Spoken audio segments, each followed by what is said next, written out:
what we're doing is this person comes in, they want like a 1.5, maybe a 2. I mean, 1.5 to 2 inches off the bottom of their hair. So what I'm going to do is clipper under finger. Take my clipper right up against my finger. Okay, and I'm going to do clipper under finger. And if you're more comfortable, you can do clipper under comb. Right? You've all done clipper under comb, right? Clipper over comb. Okay, so here we got the perimeter of the haircut. Okay? So what I'm going to do is turn her around because now he wants layers. He wants some angles on the side. So what I'm going to do is go in here and I'm going to angle. I always give them the choice of mouth, nose, or chin because they sit crooked, right? They never sit straight. They're just slouching. They're comfortable. You measure with mouth, nose, or chin, you'll have a perfect angle every time. The tip of the comb right here is going to be my guide. I'm going to use it on either the chin, mouth, or nose. Okay, so the tip of the comb and the hair that's in front of the ear, I'm going to angle. So I'm going to do the mouth right here. So say we cut the perimeter of the haircut, right? There's the perimeter cut. I wouldn't do that like that on a customer, believe me. Okay, so I'm going to take the tip of the comb, put it up against the mouth, and I'm going to slide my comb down to the length of the hair. Okay, and I'm just going to go in and I'm just going to cut it straight down. Okay, the beauty, easy, right? The beauty of the clipper is that I can switch hands. I can go to this side, right? And I can do the same thing. Okay, I just take my comb, go straight to the mouth, pull it down, and go right down. Okay, and work my way into the perimeter of the haircut. What I'm going to do is you were born with a clip. Okay, you were born with a clip. That is your thumb and your forefinger. Okay, that's my clip right there. Why do I have to stand there and section everything and clip it up when actually when you're doing hair for a while, you'll be able to section by eye and using your hands. You get more confident. That's all it is. Okay, it's like drawing a picture for me. Okay, so what I'm going to do is I'm going to take my thumb and my forefinger. I'm going to take like a 2-inch section. This is going to be the guide to my haircut. Okay, so now we got the perimeter cut, the angles cut, and here's my guide.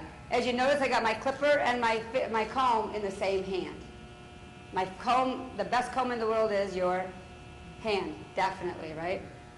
Clipper and the thumb and forefingers hugging the clipper towards me. Comb is hugged by the middle finger all the way around. Now I'm comfortable, right? When you do this, it'll take you half of a haircut, about half a haircut, to not do this stuff, because it's a habit for you guys, right? You will get used to holding that comb in one hand and using your hand in the other. So we're going to take like the 2-inch section, and I'm going to do what? I'm going to drop my guide right there, let the guide drop a little bit, right? How many did point cut? How many did bleed with a bunch of Band-Aids every day? You got Band-Aids ready to rock because you're walking away going, oh my God, you're bleeding the person's hair, right? Without point, cut, and bleed. Clippers don't cut people, they cut hair. Very rare do they cut people, okay, unless the skin is super thin and they get like a little irritated or something, but they don't cut hair, they cut people. The only way you cut somebody is if that blade is pretty much tweaked, it fell, it dropped, and your blade is shifted, and you didn't notice it. So it really should not cut people, all right? So what I'm going to do, I got Mary on the side of me here working. She's like, oh man, I've cut myself. She's running around looking for a Band-Aid, band yourself up, and I'm going to still cut, point cut with my clipper, holding it on an angle, okay? You got it on a bias. See how this is shaped on a bias right here? I'm going to go on a bias on my finger, okay? So I'm going to make hills and valleys in that haircut. So I'm going to go in, I'm going to point cut, and I'm going to point cut. And I'm going to comb, and I'm going to point cut, and I'm going to comb, and I'm going to point cut, and I'm going to work my way up the layer. Very simple. Now, right there, it doesn't matter. I'm not going to miss any hair. Got that? You can do that. If you guys can do that with a scissor, you can do it with a clipper. Just a technique. Okay? Section is done.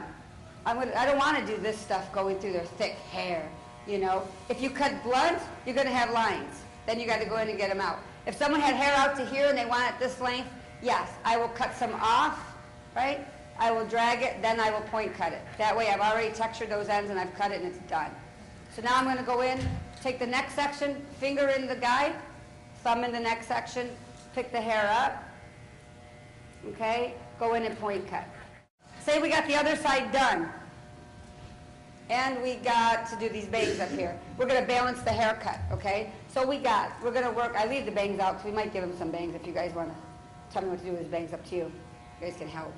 We're going to take the top sections and I'm going to balance the haircut. So we cut the sides and now we're going to polish it up. Make it all match. Meaning, you know what balancing is. Balancing the haircut, getting the top to blend with the sides. Okay, and I see a lot of haircuts that people have been doing hair a long time and they're not balanced. Okay, it's because they're probably not shown or they just don't do it. I don't know. But you can tell when a haircut's cut and dropped. You ever see like layers that are just like some layers and then there's strings, okay, that's because it's not balanced as far as I'm concerned. Okay, we're going to pick up the hair from the eyebrow, from the forehead back to the crown. Leave some bang down there. Forehead back to the crown. So I go eyebrow to eyebrow, hair from eyebrow to eyebrow, pick that hair straight up. Here's my guide. Of course, I didn't cut this side. If I did, there'd be a guide. Just connect the dots. So whatever sticks out of your guide, you cut off. Okay? Don't ever be afraid to, how many of you do layers, you're not sure, you see all this hair sticking, and you're like, do I cut it or not? If the guide is on each side, you cut it off, okay? So you work from the front to the back, and then you work side to side. Okay, so you're balancing the haircut. But you see how much hair you could actually pick up with a clipper, okay? So I'm picking this hair up. And what it is, it's not that it's speed. Yes, it is a little faster, but it's also consistent. It's cutting pretty much the same around the whole head.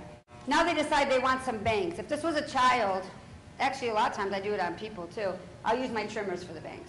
Okay, I'll just switch and I'll just use my trimmers because it's a lot easier than using the big clipper. Am I familiar with the outliner? Yeah, this is a great tool. Great for outlining and cleaning up and designs and everything. So I'm going to do clipper under finger. Let me move the comb out of the way for you. I'll clipper under finger and I'll just point cut underneath the bangs. Okay, and get that hair off, and then I'll just clean it up. So now we got the haircut pretty much done with the layers, right? Very simple. That's a clipper cut. It's a clipper cut. So we got it done with the layers, but now they want some texturing. And you were saying you use your thinning shears, right? I use my thinning shears sometime. Like if people do not want anything to do with a clipper, I have no problem with that. But do you see how these layers all fell in place?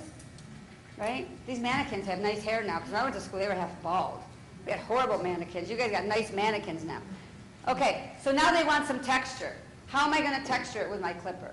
Well, Andis does have a blade that's a texturing blade, but we don't have it at this show. You could probably get them through your distributor.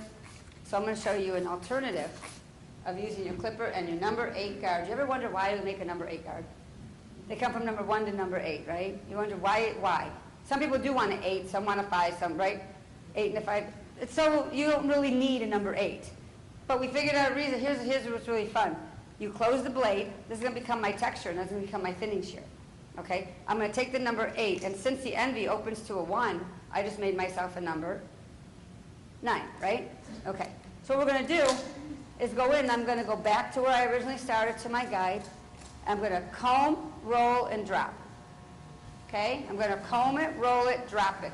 Not going to feed it. Because the blade is open, it's going to take a lot less hair. Okay? So what I'm going to do is I'm going to go in and I'm just going to texture. Now it's my thinning shear on a machine. I'm not digging it, I'm not feeding it, and I'm not going close to the scalp.